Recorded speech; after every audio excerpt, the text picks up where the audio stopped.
Alright guys, welcome back to another one. In today's video, I want to talk about some interesting findings regarding Kingdom Hearts Missing Link. As we know, we got the official confirmation not too long ago that the game is in fact delayed, likely releasing in 2025. If I were to take a guess, I would say most likely spring. I've got some pretty interesting research that has been uncovered recently by Samu, a viewer of the channel who's been handing over some really interesting Kingdom Hearts tips over the past few months. He's been deep diving into the HTML code of the Kingdom Hearts Missing Link websites, basically keeping an eye on it to see if Square Enix from time to time update it behind the scenes. And in fact, on the day of the announced delay for Missing Link, the global Missing Link website was actually updated with some interesting new stuff. Now, it is important to keep in mind though that any additional code that you see within the website's source that doesn't correlate to what you can visibly see on the public page isn't to say that yes, a new section of the website is going to be added. Sometimes developers will leave in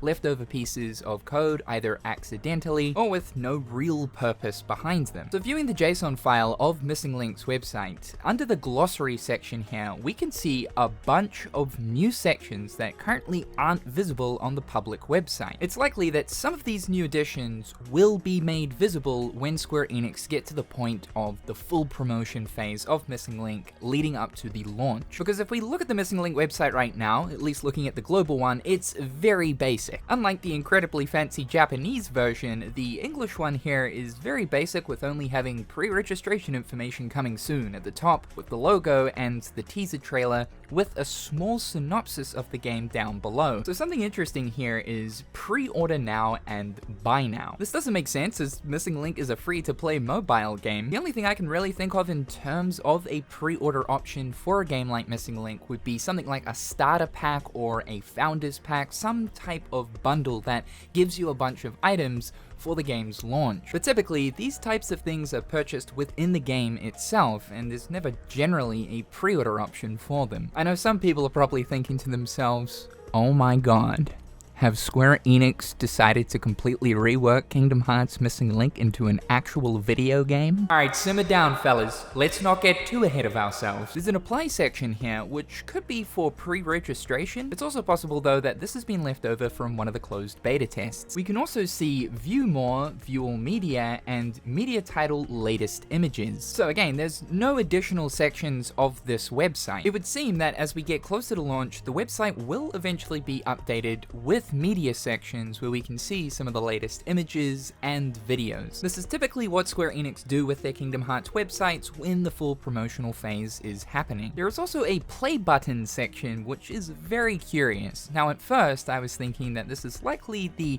video button that is used to activate the YouTube trailer of the Missing Link teaser. However, that is attached to the ARIA label trailer button. This got me thinking about the Missing Link landing page that was uncovered back in September. Square Enix, I suppose, forgot to make this hidden, and how this was originally found I have no idea, but essentially it was a hidden part of the Missing Link website that acted as a landing page in order to launch Missing Link, meaning that you can launch the game from the website, which is kind of strange. So possibly is the play button here attached to being able to actually play or launch Missing Link through the website. It makes zero sense to have this in the first place though, because literally no one is going to be launching the app through the website. That's just an additional step. One part of this that has me absolutely stumped is the unlocked section in all caps. It's very much a Kingdom Hearts term, but what it might relate to or activates on the website itself,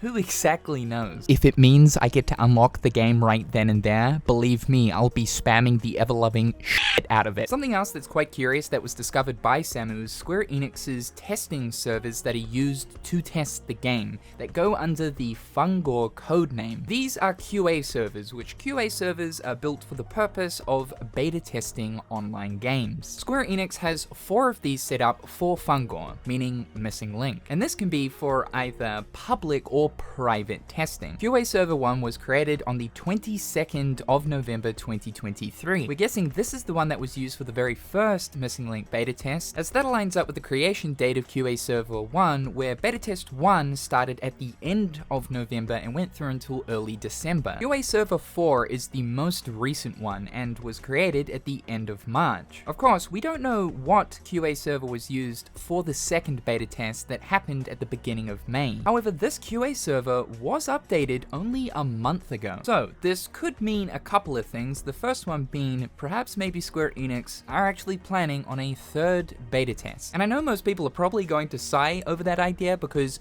I think we're at a point where we just want the game, but it is surprising that Square Enix haven't done a beta test for the US. And also, for all 4 of the QA servers, there is a North American version. That's not to say though that the North American version has been sitting there fully operational all of this time and that they've simply just left the US out, but it certainly does exist. The other possibility here is that Square Enix are simply just testing in their own time, which no doubt they likely are. Now, switching over to the conversation about Missing Link being delayed, I think the thing that we want to know the most is what's actually happening with the development of this game and why is it taking so long, considering that by the time of release, we're likely looking at almost, if not 3 years from the reveal of the game to launch, and that's pretty crazy considering this is a mobile title, albeit a pretty ambitious Unreal Engine 4 based one. Still, that's a long time to be waiting. Now, the likelihood of what I'm about to mention and it actually turning out to be true is incredibly slim. I don't actually think it's going to happen, but if it were to, it would certainly explain the up and down development of Missing Link. The mobile sector of Square Enix is one of its most profitable. These guys are making more money through their mobile games than they are with their double and triple A video games. However, the mobile section of Square Enix has been a little bit quiet in comparison to previous years, and this is likely why we're starting to see some pretty big heavy hitter mobile titles coming out of Square Enix to start cashing into this avenue a little bit more. Square Enix have made it pretty clear that going multi-platform is absolutely the way. If they want to maximize their profits and cover development costs, then yes, multi-platform, making it so that the video game is as accessible as possible, is incredibly beneficial. This is a big what if, but what if Square Enix had decided to create a PC counterpart of Missing Link in order to maximize the reach of this game to players? A lot more people would be interested in playing Kingdom Hearts Missing Link if it was offered in a traditional video game format. And without completely reworking the game and turning it into a single player experience, the next best thing would be to offer it on a home system. Now, I know what you guys are thinking, wait, this is a GPS game though, like it's designed for mobile phones. And you would be correct about that. Looking at the GPS aspects of Missing Link, this is something that absolutely wouldn't work with the PC version. But Missing Link certainly does have a ton of activities that you can do without the need of actually leaving your house. You really only need to access GPS mode, at least from our understanding of the beta tests, every once in a while to build up AP. Otherwise, you can engage in all other GPS related activities so long as you have AP.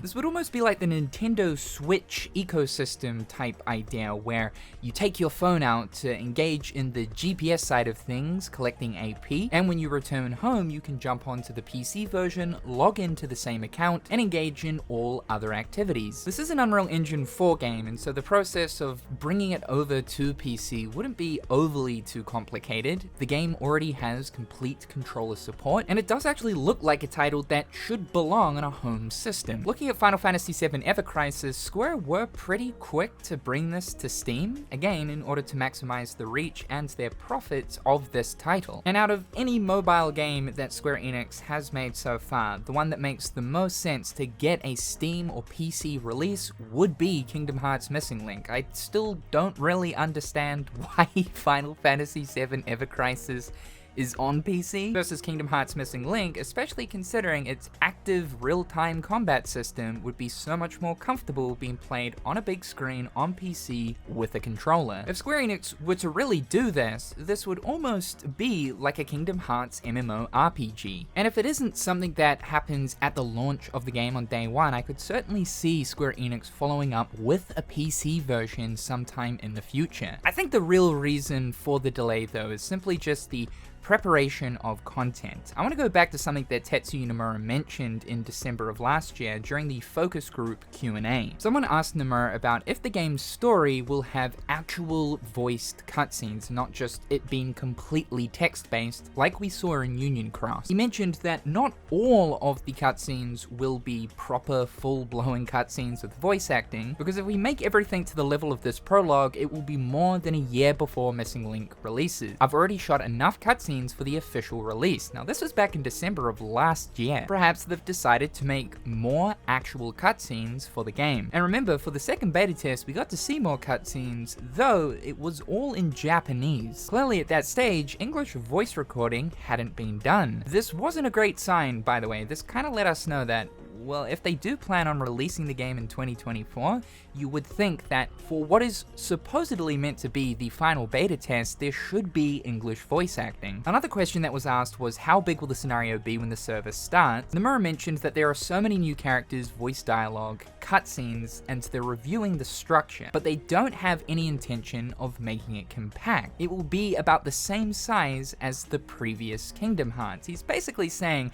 it will have the same amount of content as your typical Kingdom Hearts game. That is pretty insane to think about, though at the same time, is this truly what Nomura meant, meaning that by the time the server starts, you'll have that much content already prepared and ready to go, or by the end of the game's service, you'll have a true full Kingdom Hearts experience with 10 to 15 hours worth of cutscenes. Because Nomura's comment on how they handled Union Cross was obviously negative. He knows that people were upset with how long it took for Union Cross to receive regular story updates. So it might be a thing where the team are trying to create that much content before service actually starts so that they can regularly update it, provide big story drops every 2 to 3 months, and not having to wait anywhere from 6 to 8 months like we did with Union Cross. There's still one more month of this year left. It'll be interesting to see if Square Enix say anything more or provide anything more on the game